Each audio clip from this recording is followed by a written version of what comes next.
Hi everyone, so I'm here at the Ultimate IT Growth Conference here in Deep Ellum, Dallas. Jennifer Bleem's event. Having a great time. This is day one and we're hearing there's loads of great content on stage. I had to grab Corey Kirkendoll because we've just sat through a brilliant panel discussion and so many of the things that you said resonated. So Corey, thank you for coming out and having a chat with me. Oh, it's my pleasure, man. I enjoy it, man. I'm glad I was able to throw a few nuggets out there in the audience and somebody picked up on them. So I did good today. Frantically writing away notes, like I was tweeting some, I was recording some. Right. Yeah, this is great. Do you want to just, before we go any further, so 5K Technical Services is your business. Maybe you can just tell us a little bit about about who you are and what you do. For sure. My name is Corey Kirkendoll, President and CEO of 5K Technical Services. Been doing this since 2006, so I've been around for a while. I've seen the industry grow and change and good, bad, and just continue to roll. And then we support a lot of businesses throughout North Texas as well as some across the United States. So it's been my pleasure. Excellent, excellent.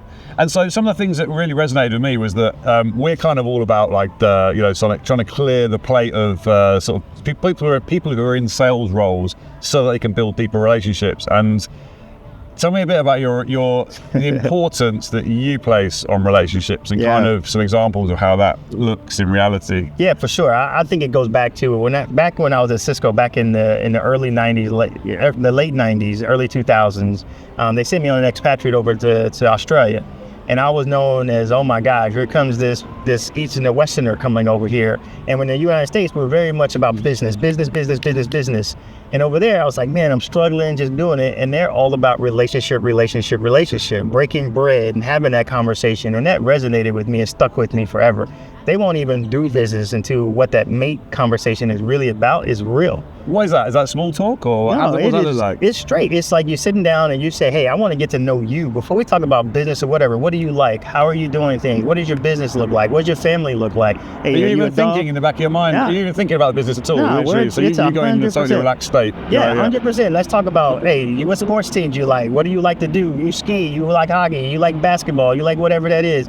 And we're talking about the things that matter to you from that perspective, but really building that, because I want to get to know you from that perspective. If we happen to talk about business, it's going to be because you bring it up. But for me, it's really getting to know you and what you're all about. Before we even have that conversation of trying to sell them and anything for that perspective, because I got to build up a trust. I got to build up, if I'm going to ask you to sign a $6,000 a month contract with me, you need to know who I am. You need to be able to trust me. You got to have some kind of what am I about? What am I you about? And one thing about it is when you're in a relationship, and you continue to build that relationship over time, you'll learn that whether it's the truth or it's not, because sometimes that falsity, if you're being fake about it, it will come to light before they even sign the contract. So you got to build that authentic relationship with them that you genuinely care. And that also means setting up reminders and things to say, hey, I'm gonna reach back out to this person. Hey, I'm gonna sit down here. Oh, he told me his birthday was this month. Hey, how did this happen? I love that. That there is 100%, because now it's like, oh my God, this guy called me out of X. And that means staying present, because I believe that if you're not doing that and I just call you like, hey man, I want to talk to you because I just saw that you're looking for an MSP. They're like, I don't know you. It's like, I remember I met you at a conference 3 years ago, but I don't know you. But if I'm constantly being present, frame of mind and things from that perspective, I know this guy. And that's what it's all about. Is your calendar full of reminders and things? 100%, man. It goes off, bing, bing, bing, bing. I'm like, yeah, because I genuinely want to know you. I want to know. I love that relationship side, because sometimes that person that you're trying to court or trying to build that business with may not even be your customer, but they know others and they have built a relationship. They'd be happy to refer you. And that's happened a lot. It's like, hey man, I know this guy is a great MSP. We don't use him because we're good right now. We have internal, but you should call him. I'm like, hey man, did Greg tell you to call me? He's like, yeah, I know Greg, and we have this conversation. And it's a genuine like, oh my God, who is Greg? What does he work for? I don't know what it is. And they can pick up on that really quick. And so what is really cool is that it actually becomes another funnel for us on building relationship, because we built up enough trust that they refer people to us. Even if they're not doing business with us, they said, this guy has to be somebody special because he makes it a point to do those things. And so how do you instill that in your team then? Because I mean, because I've got to say, I'm all on board with the idea, but in reality, I'm terrible at remembering things, and I know full well that I would definitely need a calendar backing it up. And so are you kind of instilling that in your team, and do you use it with your team as well? Or all day. I tell them, I said, look, the fastest way to get fired and not be here is to not have a great relationship with our customers, because if they don't exist, we don't exist. So, period. That is the straight brass tacks. Yeah. I run a for-profit business, not a non-profit and not a charity business. That means that, oh, you know what? we don't need any customers. I'll just go get some loans and we'll just continue to fund and do it else. The customers pays our bills. Fun. It's a lifestyle thing. Yeah, they pay our bills. They do our thing. So therefore, if you don't want to work here, the first thing you do is start to tick off our customers or go down that path and mess up that relationship. But if you do build that relationship and you build that trust and you build those things, because once you lose that, then it's very hard. It's damn near impossible to gain it back. How do you do that? So when you obviously when you onboard a new member of staff, I guess you instill that. But like, how do you do that on like a regular basis? How do you get them into that of that frame of mind or working like that? So what it is when we go on board, everything we do, we have to we make it mandatory that we bring at least 80% of whoever's working with. They got to come in and we bring in lunch and we sit there and I bring my entire team and let everybody know who it is. This is 5K, here's the team, here's who you're working with. And they said, well, why do you bring us all out? Why do you do that?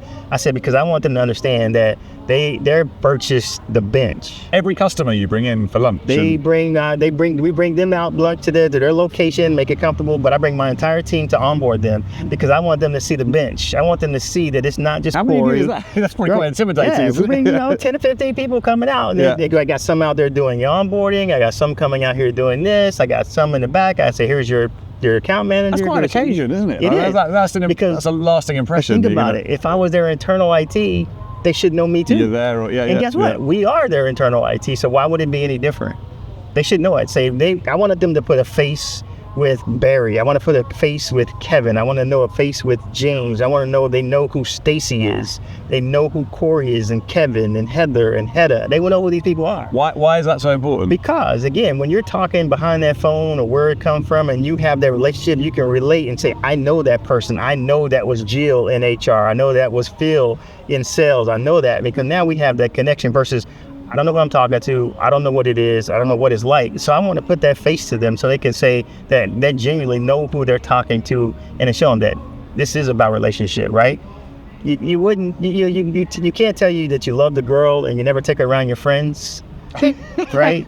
Yeah. So if I don't bring out my 10, I can't tell them I love you and we have a relationship, but I don't show them my friends, right? That's good. So that's the piece where it's really cool, and it makes it different. I'm not knocking anybody who outsources their help desk and things that can't do that. No, of course. But it also is really cool is that they come back and they say, man, I know who Kevin is, and they'll gravitate and they know who does what, and then that shows them that. And then my team can build relationships backwards and know what that looks like, put a face with that person. And we're also doing some analysis with them and saying, who's going to be the high touch, high pressure person? So I can say, all right, I need to zoom in on Nancy because she seems to be very high maintenance. And I can figure that out right up front. Oh, like a vocal 100%. kind of, yeah, all right. And that's retention as well, isn't it? That's like 100%. A retention thing. You need to have everyone on the side. So then I said, then we'll come back and debrief and say, hey, what did you think about that meeting? Well, it was cool. And then we'll go down the list because we got an org chart. Well, what do you think? We'll put letters, VIP or whatever that is beside them. So when they call in, we kind of get a status that says, Nancy asks a lot of questions. You got to make sure you're on her point. So it's in their profile.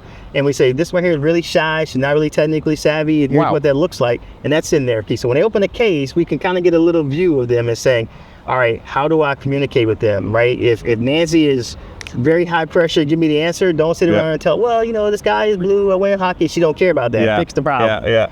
Now, Sherry wants to know, how is the family doing? How's that doing? And if you be very strict and straight with her, she goes like, oh my God, they're the rudest people in the world.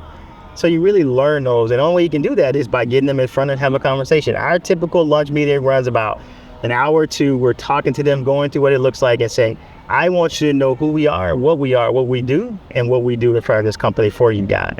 If it has to do with IT and we have to have customers that literally laugh. They said, well, when did we call you? I said, literally, if it plugs into a wall, call us.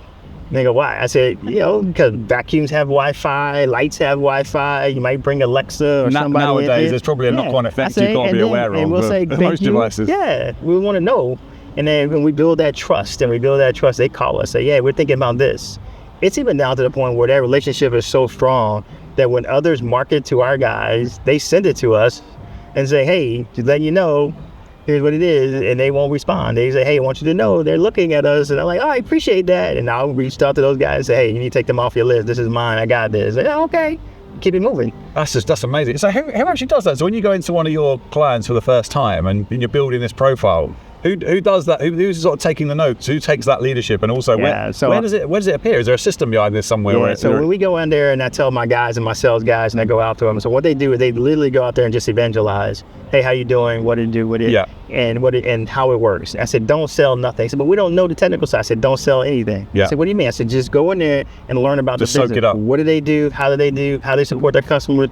What their likes, what their dislikes is, and that's what you do. Just keep talking. And they said, but when they're ready to have that technical conversation, and you come back and says, what I'm going to do is I'm going to bring my tech guy or my architecture guy, whoever it is, I want you to bring it in. They said, well, why? We can do that. I can do that. It's like, no, I want them to understand the value that they're getting the bench, right? No one person can have all this knowledge. They're getting a team at a best price. Can't find one guy. Can't hire a guy that has all the skills that we have in this spot. So therefore, they're getting the bench. And if you go in there and can answer all the questions, the sales hats on, you do all those things, you do all that point, they're like, man, I only got is Corey. I only want to talk to him. Yeah. And the other guys over there is like, well, I don't want to talk to them because I trust him. Oh, you need to see the bench. And I call it my guys laugh at me. They say, well, Corey, what do you call it? I said, it's the Ed McMahon and what was the other guy? Ed McMahon and Johnny Carson's show. So Ed McMahon would set it up, and then here's Johnny. Johnny do his monologue and then pass it back to Ed. They knew their roles. And that's what we do. We go in there and say, hey, you Ed McMahon or Johnny Carson today? All right, that's what we do. And you talk about what you need to talk about, and then you hand it back to me. Then I'll talk about what I need to talk about, and I hand it back to you. And then you just debrief at the end and get all this stuff recorded. Yeah, that's fantastic. That's fantastic. So that's clearly a main sort of differentiator for you. 100%. Yeah, that's cool. So where are you seeing sort of the MSPs sort of change, would you say, like in the last sort of year? Like basically what's on your mind in terms of, so it sounds like you've got the relationship thing sewn up. What's keeping you up at night, and where are you seeing the changes in the industry that you need to focus on? Yeah, AI is big, man, and cyber is always really big. You're talking about this tomorrow, aren't you? AI stuff. Yeah, and it's big. And so what we're seeing now is I believe, preview for tomorrow, I believe the AI is the cog in the wheel that is unleashing what security we've been pushing for a long time. Because now they see a tangible asset of getting to AI, and the only way to truly get there is to harden my security. So it drags it right along with it. I can't turn up AI if I don't have data protection. I can't turn up AI if I don't have policies and procedures. Okay. I can't do that until I have these things in place because it will get me in trouble.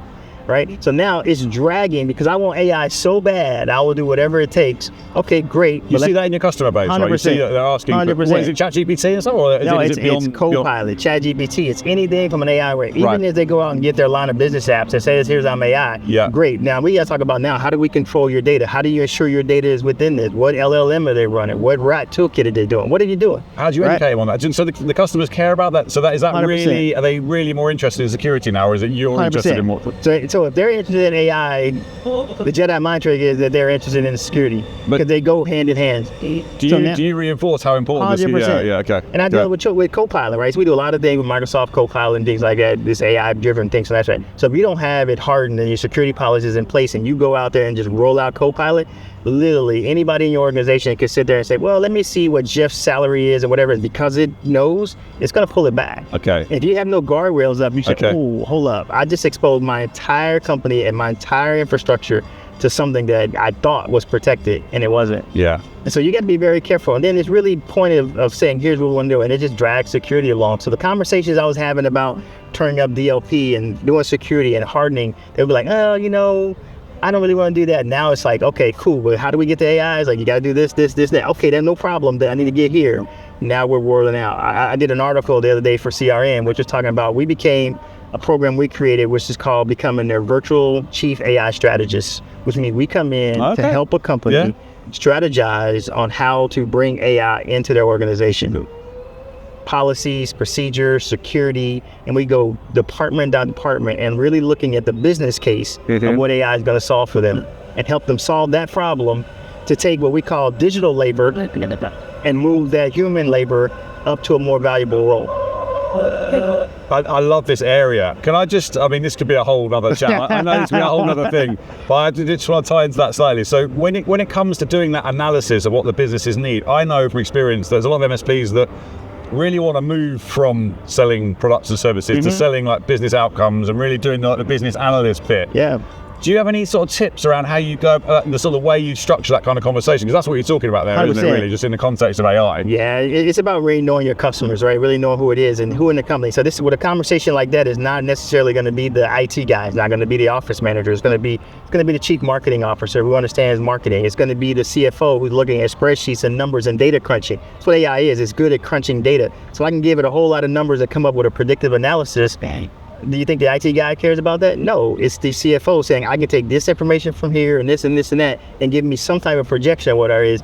If I can solve that problem, that's all day for them. It's worth so much. I can take the sales guy and say, show me your numbers, show me what you have, show me what you're doing, and have it predict where I want to go. That sales director is excited about it, right? How do I get this in? Now the conversation from the CFO, the CMO, the session sales director is going back to IT and says, you need to do whatever you need to do to allow this to happen. Yeah. The first conversation we have is we need to harden your security. We need to do data loss prevention, DLP. We need to do all the stuff that we've been pushing off now as a priority so that we can get to a place to be able to do that. And now I'm having an HR conversation. And I'll say this tomorrow as well. I'll say, look, I believe that AI, those people who have been hiding and kind of standing in the shadows, maybe have some displacement. If they were smart, they would learn how to use AI to get smarter. So I say those who are down there may get lost in the shuffle. Those who are smart, who learn to leverage AI, will become smarter. Yeah. And those who are already smart and leverage AI will become the experts. 100%. Makes total sense. I guess it's just getting to the point where you understand what it is that they are doing literally on a sort of, all day. Almost like a click by click basis to right, okay, perhaps we can enhance, save Where time. can I use digital labor to enhance and take that high cost of human labor and put it to something that's more profitable for the business. So I'll spend $15,000 to gain a $65,000 employee to go do something else. It's business. Yeah. It's totally business. If you take it from a technical perspective, they will never get it.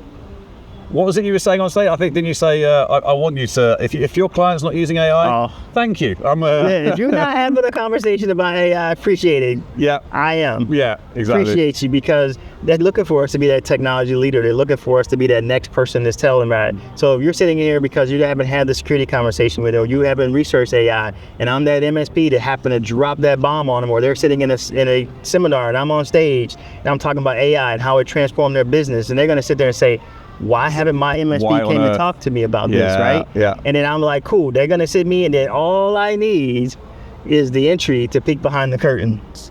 And then what I'm gonna do is what you would do to me. You're gonna poke holes in everything and say, well, your firewall doesn't look good. They had anything with AI, but that's not the greatest thing. And then now it's like, now I'm in defense mode. So now I took your whole time, and now you are trying to protect your ground. Yeah. And now you leave everything else exposed. I said, so get out there, educate yourself, knowing where you need to pivot, because that's the way it's going to be. And tomorrow we'll talk about how we use AI in our business and how we do it. We eat our own dog food. What does that look like? So I can talk intelligently about what we've seen modify our deal. And guess what?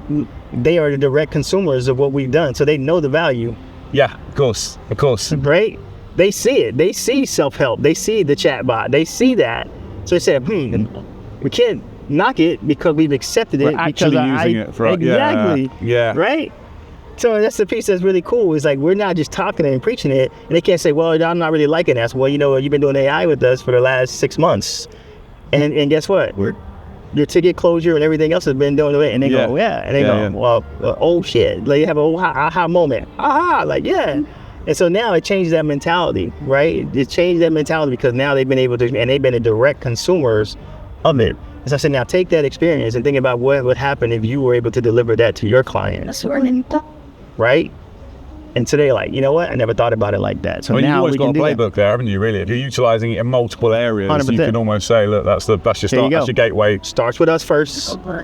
Now I can go and say, here's what it ultimately looks like. That's fantastic. Corey, listen, I've taken loads of your time. I just want to ask you though, you do a few. You're obviously appearing quite a lot within the community. What's the sort of the benefit to you, and what's your motivation around getting involved with? I know you're involved in CompTIA too, right? Yeah, I'm involved in CompTIA, the channel company, and other things, right? I love it. I love educating our industry, man, because again, I've said on the stage, the channel, the MSP channel, and this channel, the community, is the strongest I've ever seen. There's nothing like it out there, I believe, man. And And when we come together, we band together, you know, to do some pretty amazing things. But then I also loved, and I told you before we started, is that when one MSP coughs, we all catch the cold.